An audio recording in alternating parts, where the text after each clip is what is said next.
Hai semua, selamat datang sekali lagi ke channel Celoteh Dr. Mala. Hari ini saya nak menerangkan tentang tips-tips dan pesanan untuk mereka yang menjalani home quarantine, iaitu kuarantin kendiri di rumah. Ya. Seperti yang kita sedia maklum, buat masa sekarang, Mei 2021, di Malaysia, Kementerian Kesihatan Malaysia ada mengeluarkan guideline kepada golongan yang sesuai untuk menjalani kuarantin kendiri di rumah setelah disahkan positif COVID-19. Selain daripada itu, sebab kes COVID-19 sekarang meningkat dengan mendadak, jadi kadang-kadang sebelum pihak KKM menghubungi kalian, sama ada kalian perlu kuarantin di hospital ataupun di rumah, kalian ia memakan masa lebih kurang 1 hingga 2 hari jugalah kadang-kadang. Jadi sebelum KKM hubungi itu, kalian masih terpaksa lalui kuarantin kendiri di rumah. Jadi dari melalui video hari ini Dr. Mala nak sharekan dengan you all apakah perkara-perkara yang kamu kena ambil perhatian dan cakna apabila menjalani kuarantin kendiri di rumah. Jom kita masuk ke video. Yang pertama sekali, apabila anda telah disahkan positif COVID-19 dan belum dihubungi oleh KKM, anda perlu pergi ke app MySejahtera, pergi ke bahagian status dan update condition anda, iaitu anda adalah seorang yang positif COVID-19. Jawab soalan-soalan tersebut dan updatekan status sebagai positif COVID-19. Ataupun kalau anda kontak rapat, anda juga perlu menjawab soalan-soalan itu dan perlu memberi maklumat siapa kontak rapat anda yang telah disahkan positif. Nama dan nombor telefon beliau, isikan bahagian itu di bahagian di app MySejahtera. Okey, dan kemudiannya di tempat yang sama juga dekat app MySejahtera tu, dia ada satu button iaitu kamu boleh berhubung dengan doktor online. Jika perlukan apa-apa nasihat secara peribadi konsultasi, anda boleh menghubungi doktor online di situ untuk dapatkan nasihat. Selain daripada itu, saya akan memberikan beberapa tips melalui video ini. Okey, sekarang anda positif COVID-19 ataupun kontak rapat yang menjalani kuarantin kendiri di rumah. Beberapa perkara yang anda perlu buat setelah update di app MySejahtera. Yang pertama, pastikan rehat dan tidur yang cukup. Jangan tidur terlampau lama, jangan juga asyik stres memikirkan benda-benda negatif sampai tak dapat tidur. Jadi pastikan tidur lebih kurang 6 hingga 8 jam sehari, overnight ketika malam. Bangun pagi pada waktu yang anda sentiasa bangunlah setiap hari. Make sure bangun pagi, mandi, bersihkan diri dan buat senaman ringan. Itu yang paling penting sekali. Lakukan senaman-senaman ringan lebih kurang 10 hingga 15 minit di pagi hari itu. Jadi maintaining a normal daily routine, rutin harian yang sihat dan normal sangat-sangat penting apabila anda melalui kuarantin kendiri di rumah. Apa yang Dr. Mala nak ingatkan di sini, janganlah tidur sampai ke tengah hari. Maklumlah kuarantin tak ada orang nak tanya kan. So tidur sampai ke tengah hari langsung tak bangun, lepas tu lembik je, semua itu boleh memudaratkan jangkitan yang kamu telah alami sebenarnya. Jadi make sure jaga rutin kendiri, mandi paling kurang 1 hingga 2 kali sehari, sembahyang seperti biasa. Kalau kepada yang beragama Islam, solat seperti biasa. Kepada pegangan agama lain, boleh sembahyang seperti biasa daripada tempat ataupun bilik yang anda kuarantin. Jangan tinggal rutin-rutin tersebut.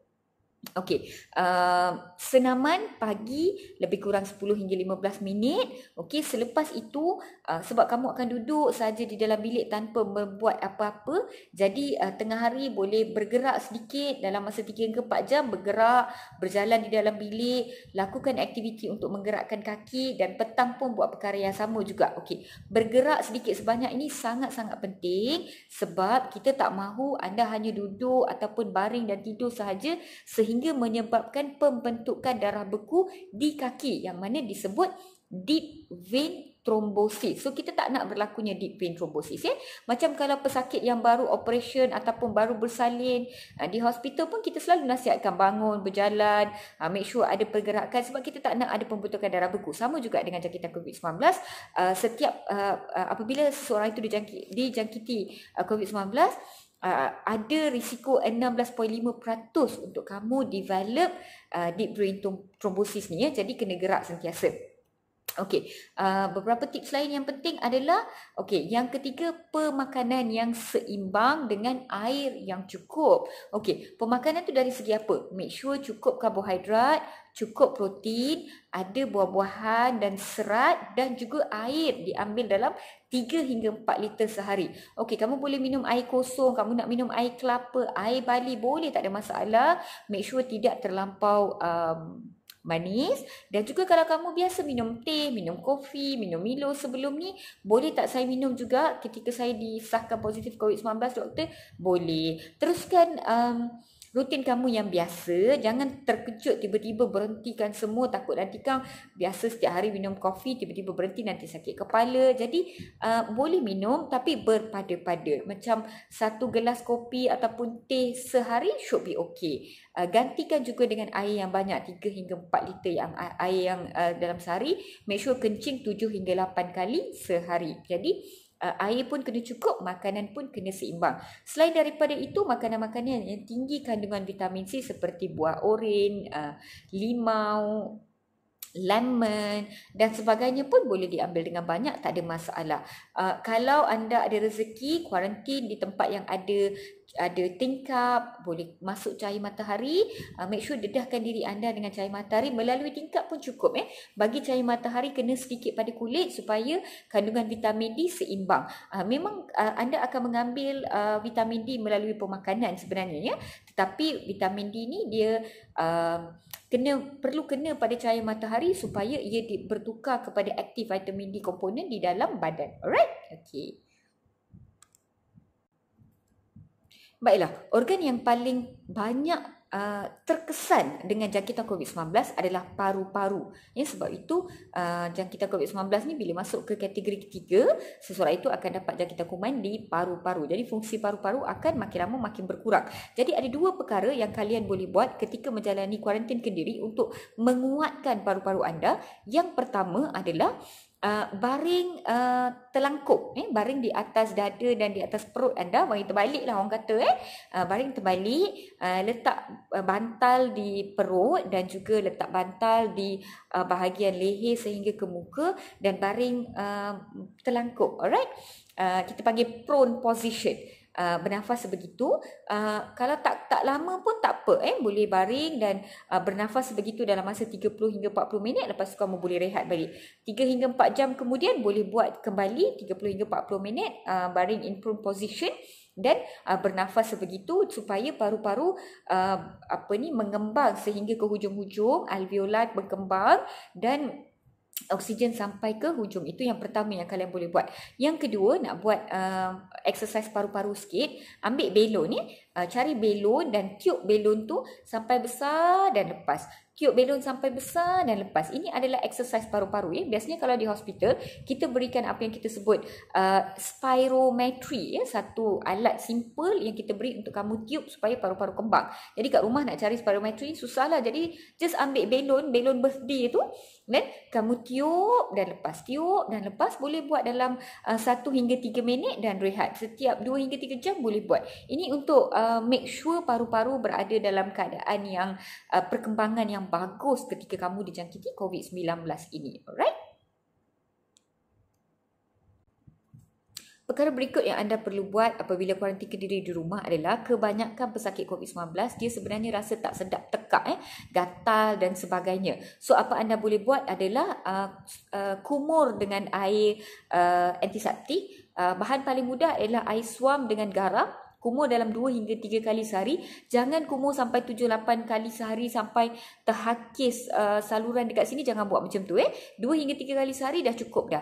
Ataupun kalau ada solution gargle yang lain seperti Listerine, seperti solution betadine, Diflum dan sebagainya, kamu boleh menggunakan solution tersebut ikut arahan seperti di dalam botol. Dan kemudiannya gargle juga kumur 2 hingga 3 kali sehari. Ini adalah bagus untuk clearkan kalau ada kahak ke, kalau ada apa-apa kuman yang masih berada di atas. Jadi kita berharap kita boleh bunuh kuman tu dan kita boleh neutralkan kuman tu lah. Tetapi kalau ada kuman yang dah masuk, dia dah tak boleh dia tak boleh bunuh dah. Jadi kita berharap ia boleh membantu sebenarnya. Perkara seterusnya yang sangat-sangat penting dalam penjagaan diri sendiri ketika di dalam kuarantin dalam COVID-19 ni adalah kesihatan mental. Kesihatan mental ni sangat penting untuk kalian sembuh balik daripada COVID-19 ya. Jadi apa yang anda boleh buat adalah dengar muzik-muzik yang sedap ataupun dengar alunan-alunan lagu-lagu beragama, baca buku daripada anda duduk tengok telefon je, baca buku ataupun majalah sangat-sangat membantu sebenarnya. Kurangkan negativiti ya, jangan terlampau banyak tengok berita-berita kadar kematian, orang tu teruk, orang ni teruk. Sekarang ni anda dah positif, anda nak sembuh, itu sahaja yang anda nak tahu. Jadi dapatkan positivity, teruskan berhubung dengan kawan-kawan, ahli keluarga dan sebagainya melalui platform-platform online, tetapi limitkan durasi tersebut pada setiap hari, dan juga boleh join support group, contohnya seperti di Facebook kita ada COVID-19 Malaysian Stories Facebook group, dan Facebook group yang lain yang positif yang boleh memberikan anda sokongan mental dan emosi ya. Dan pada waktu yang sama juga, kalau anda suka melukis, mewarna, perkara-perkara sebegitu anda boleh buat juga. Kalau ada diffuser aromatherapy seperti essential oil, ataupun kalau kepada yang beragama Hindu kita memang ada macam kemenyan dan sebagainya, anda boleh bawa aromatherapy tersebut untuk memberikan aura yang positif. So kekal positif, make sure anda kuat secara mental untuk lawan dan sembuh daripada jangkitan COVID-19 ini, kesihatan mental. 3 perkara yang anda kena pantau apabila berada di rumah untuk kuarantin ke diri. Yang pertama adalah suhu badan. Kalau boleh dapatkan termometer yang jenis letak dekat dahi tu RM10 je kalau beli dekat farmasi, ataupun jenis tembak. Memang sepatutnya kebanyakan rumah dah perlu adalah termometer ini ya. Jadi ambil termometer paling kurang 2 kali sehari, catatkan di mana-mana nota yang boleh ya. Saya biasanya suruh catat dekat kalender di app telefon anda ya. Jadi 8 pagi 8 malam apa temperature tu yang pertama. Yang kedua, kalau boleh pantau tekanan darah ya, blood pressure. Kalau ada mesin kat rumah sangat-sangat bagus. Kalau belum beli lagi boleh pergi ke online dan beli. Jadi catatkan tekanan darah anda. Dan yang ketiga adalah kandungan oksigen di dalam badan ni, apa yang kita panggil SpO2. Jadi sebenarnya SpO2 ni bukan mudah untuk nak pantau. Kalau boleh dapatkan mesin pulse oximeter yang letak dekat jari tu, boleh beli online, dan kalau boleh pantau. Kalau tak boleh, pulse oximeter ni tak apa. Ada beberapa warning signs yang anda perlu pantau ketika berada dalam kuarantin kendiri dengan jangkitan COVID-19 ni.